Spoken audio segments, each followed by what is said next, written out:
What was your first reaction when I asked you about being a foster parent? Uh, it was, we were dating, so it was really early. Um, so I think my first reaction was just, it was something I had not put a ton of thought into before, but was interesting. And the idea that, you could be a parent, but also potentially help a kid or kids was exciting. Did you always want to foster, or did it take convincing? Um, it was something we had always sort of talked about as long as I've been with Lara. I think that as far as going to the first class, there's always going to be a reason not to, sort of like having bio kids, from what I understand. There's like never the perfect time for anything. But just diving in is sort of what made the difference. How did you deal with sharing more of your life with high needs kids? Uh,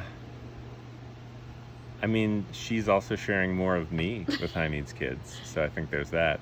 Um, it's an adjustment, but the same way that anything happening in your life, if work gets really busy or, family is visiting or anything, is an adjustment. But I think that you're both in it, you're a team and you're in it together. So it's something thus far has not been a problem. What tips do you have for managing a busy morning? Because I told them all that you do the mornings. Try to do something for you prior to that morning started. So I try to go for a run or meditate or something like that before the kids are awake, because then I've done something for me and it makes it a little bit easier. Oh my goodness, the dogs. I think give yourself plenty of time to whatever degree you can. If you're not rushed, it's always easier if somebody needs to, take a really long time putting their shoes on or finding a jacket or whatever. How do you show you are a safe person to babies and toddlers that maybe are scared of men? To babies and toddlers, I think sort of trying to move slow and sort of be gentle, talk in like a friendly, calm voice. Because especially with like littler kids, they're probably reacting as much, if not more, to sort of the way you're saying stuff, even if not explicitly what you're saying. I think also if it's a kid who is old enough as a toddler to sort of understand what you're saying, then it's important to always ask permission and put them in control whenever you can. You could say like, oh, is it okay if I give you a hug? And if they say no, you're still just as excited about whatever they did or, congratulating them or whatever, but making sure that they take the lead. Okay, advice for kids that have had like a really bad experience with a man. What advice would you have?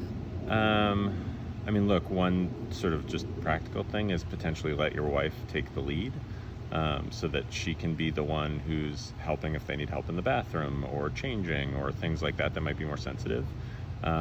Just trying to be cognizant of the fact that like you want to be gentle and friendly, so try to include them in things that you like doing so they can see that you value them and want them involved in your life.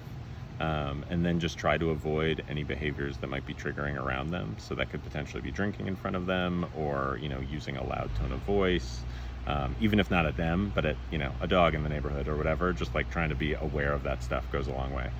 I'm over time. Okay, favorite dad joke. I need to think on that one. Okay, come back. Yeah, come back. Okay. Yep. So favorite dad joke is not really a dad joke, but it's like adjacent to a dad joke, which is whenever any of the kids we've had have like a sweet or something super yummy that they're very excited about, I will always be like, ooh, is that for me? And the kid will always respond like, no, this is mine. And it'll make them giggle. And I hate this. Lara hates it.